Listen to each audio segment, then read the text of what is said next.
喺五一黃金週嘅星期日早上，離開金鐘地鐵站嘅車廂，眼前少咗好多返寫字樓工嘅人，取而代之嘅就係着便服嘅男男女女，仲有星期日休息嘅賓賓。假期搭車嘅人唔會比平日少，但係匆忙嘅就少咗好多。而我公眾假期或者星期日，好似同我冇乜關係。我返工永遠都係預多咗時間，所以我永遠都唔會匆忙。唔好意思啊，今日有啲感冒，鼻塞塞、喉嚨痛，把聲唔係咁好。我個人就好似行屍走肉咁，避過眼前嘅障礙，但係就無心去理會障礙物後面嘅係乜嘢。10幾日冇出過片啦，呢輪放假嘅日子比較少，而且我自己都花咗啲時間去學啲新嘢，就好似呢條片咁，右上角有一個會顯示拍片當時嘅時間嘅跳字鐘。懂得 programming 嘅就知道係有啲傷腦筋，不過唔係太難嘅事嚟。早幾日無意中睇到條 YouTube 片，原來而家啲 AI 可以幫我做埋編程，而我嘅角色就變咗係一個系統分析員。我同佢講我想要乜嘢，定好晒成個系統嘅架構，然後佢就可以好快幾分鐘之內就成個 project 交俾我。我只係負責做 testing 同埋叫佢執啲要改善嘅地方。第日做系統升級，甚至乎重寫成個 project， AI 都可以幾分鐘之內就幫我完成。就係咁，我又花咗幾日去 study 呢樣嘢。等我得閒再出條片講下 AI 同我一齊合作做 project 嘅過程啦。眼前呢條片早於5月4日開始拍攝，但係睇嚟睇去仲爭啲嘢，就係仲爭幾個 shot 未拍好。終於等到我再次嚟到金鐘返工，然後再 update 埋嗰幾個 shot， 所以搞到我今日先至出到片。各位朋友大家好啊，歡迎嚟到門前直樹嘅頻道。啱聽啱睇嘅朋友記得分享、留言、點讚、訂閱，仲有記得撳埋個鐘仔。我都有1-2個月冇嚟過金鐘太古廣場，一踏入商場，眼前暫時未曾見到有執笠嘅鋪頭。LG1 呢層呢就分為3個部分嘅，跟住地鐵站呢邊就係一系列嘅高級食肆，然後行前少少就係停車場，再前邊就係 Great Food Hall， 一間大型嘅食品超級市場。稍後會同大家落去兜個 round。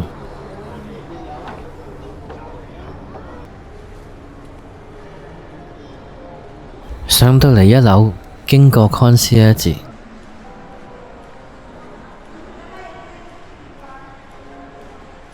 沿住長長嘅走廊去到大堂，沿途都唔覺眼有執笠嘅鋪頭。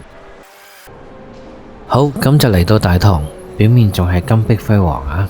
望右邊就會見到 Great 嘅招牌，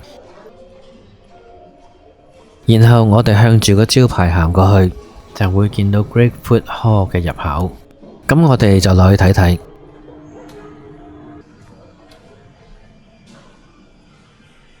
唔好意思啊，由於時間關係，我就冇入到去啦。於是我就喺網上揾咗啲片段，睇下睇下，其實啲嘢食都唔係好啱中國人攞嚟做 lunch。價錢嚟講就2個dollar sign。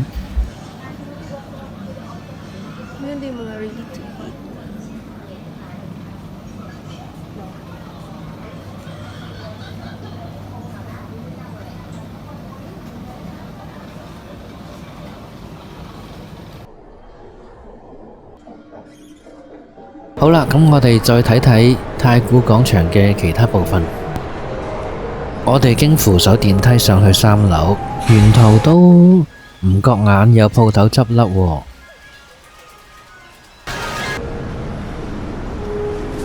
嚟到3樓，雖然係未到開工時間，但係都燈光火著，唔見有鋪頭執笠，仍然都係金碧輝煌。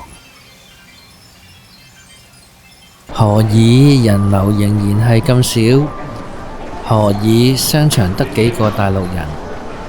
何解太古變得咁冷清？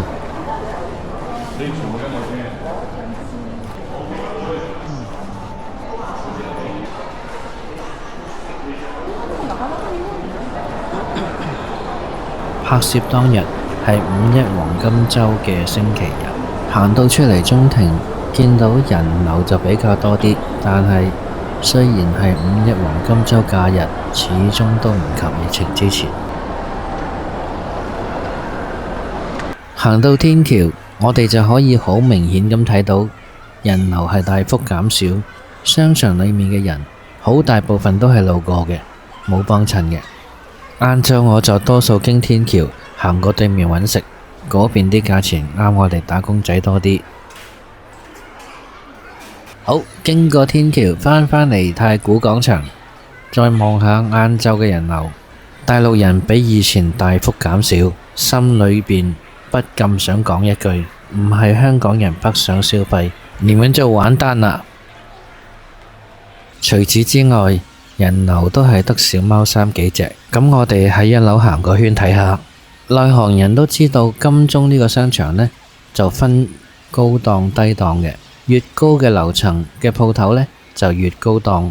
屈臣氏嗰啲呢，通常都會喺 L1， 3樓係國際知名嘅一線品牌，2樓嘅係次一級。有一樣嘢好奇怪嘅，呢個商場 L 之一上一層就係 L1，點解冇 ground floor？ 因為我喺附近做嘢，經常都會有人問我點樣去 ground floor。又到咗收工嘅時間啦，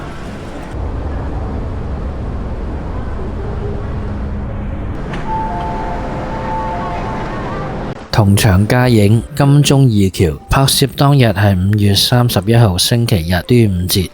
話說政府、港鐵同埋太古地產今次真係鬼鬼祟祟煨番薯啦！靜靜雞又起咗條天橋，新聞就只得一小段。呢條天橋就接通咗太古廣場同埋夏慤道花園，然後就接通咗本來嘅添馬艦天橋，直通到中信大廈、立法會同埋政府總部。新起嘅天橋就會叫做金鐘二橋，原本由太古廣場連接金鐘廊嘅天橋就會改名為金鐘一橋。天橋喺5月11號母親節當天正式啟用。發展局局長甯漢豪喺開幕儀式致辭嘅時候講：適逢今日係母親節，而母親總係將家人聯繫起嚟，等大家生活過得舒適啲，就好似金鐘二橋一樣。佢話希望藉住今日感謝天下嘅母親付出，並祝願佢哋母親節快樂。相信甯漢豪母親節當日，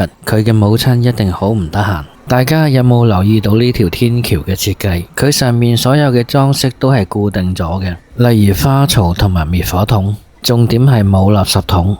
相信政府喺2019年之後嘅幾年都唔敢起一條天橋直搗政府總部啦。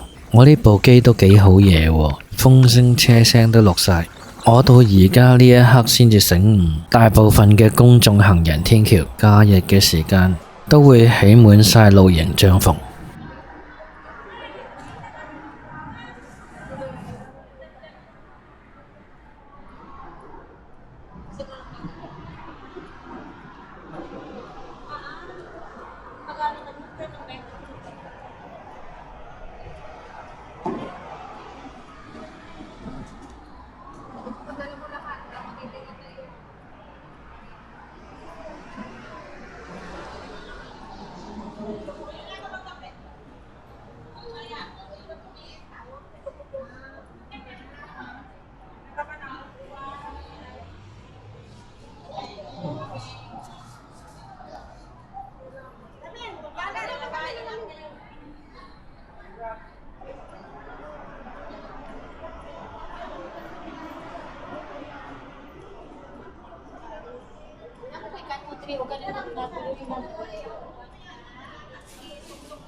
真係要多得呢位阿姐，佢一日企12個鐘睇住條天橋，如果唔係，嗰啲露營帳幕應該會紮到去太古廣場門口。呢條就係界線，過咗呢條界線就係太古館嘅，啲露營帳篷係唔可以喺界線之後起。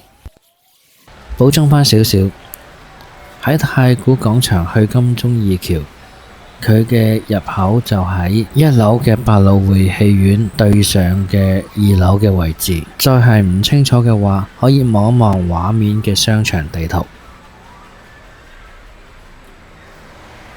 有冇覺得喺夜晚嘅燈光底下，條天橋靚好多呢？不過我相信都冇乜人有興趣會喺放工時間去欣賞呢條天橋。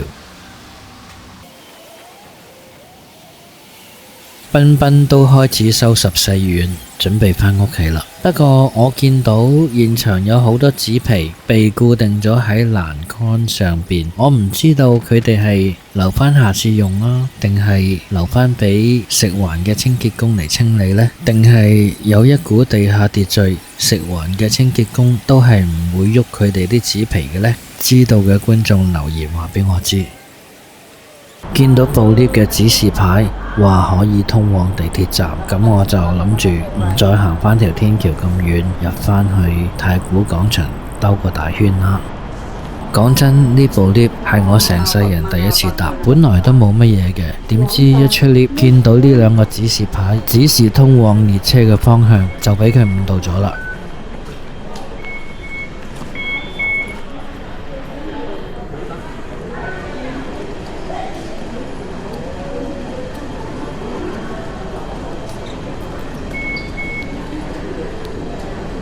嚟到呢個位，見到個指示牌，荃灣線係向左手邊行，咁我就知道瀨嘢啦。我離遠見到我平時用開嗰部入閘機，而我眼前就俾另外一部入閘機阻住咗，行唔到過去我平時用開個入口。嗰個入口我只需要落一條扶手電梯就到荃灣線嘅月台，於是乎就產生咗另外一段嘟嘟嘅行程。我係要搭另外一部 lift 落去下一層嘅月台，跟住再兜個大圈，先至去到荃灣線嘅月台。見到有人入咗閘之後，就舐晒腳步咁向前行，咁我就跟住去啦。點不知原來佢哋係去廁所。我再向前望下，指示牌係講落樓梯去月台，所以我就行返轉頭搭 lift。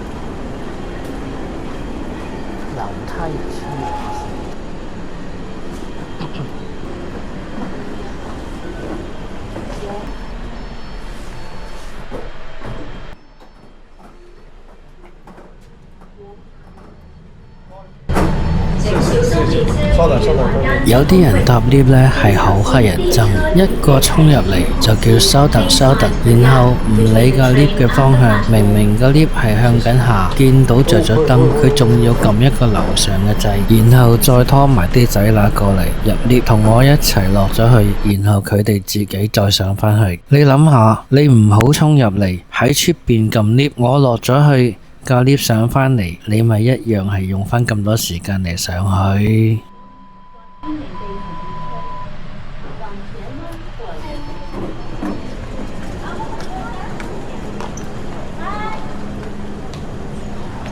死唔死啊！啲咁嘅設計要兜個大圈先至去得到月台。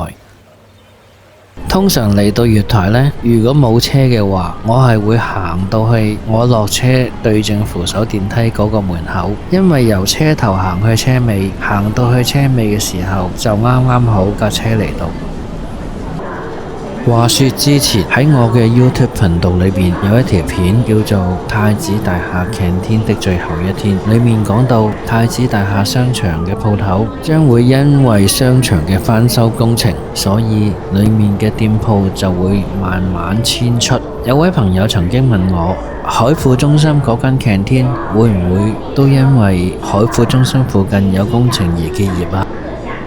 其實近期海富中心嘅工程就係起咗一條幾米長嘅天橋，將海富中心2樓嘅公眾通道接駁上去天馬南天橋。呢段通道已經喺2024年9月20號上晝11點正啟用。另外一個比較大嘅工程呢，就係海富中心麥當勞重新裝修。呢兩單工程都已經完工。咁仲有一單呢，就係仲未批出嘅金鐘廊重建工程。如果批出嘅話呢，就會係中西區嘅商業用地最大規模嘅重建項目，總樓面面積100萬平方尺，僅次於批出咗俾恒地嘅中環新海濱3號用地，總樓面面積161萬平方尺。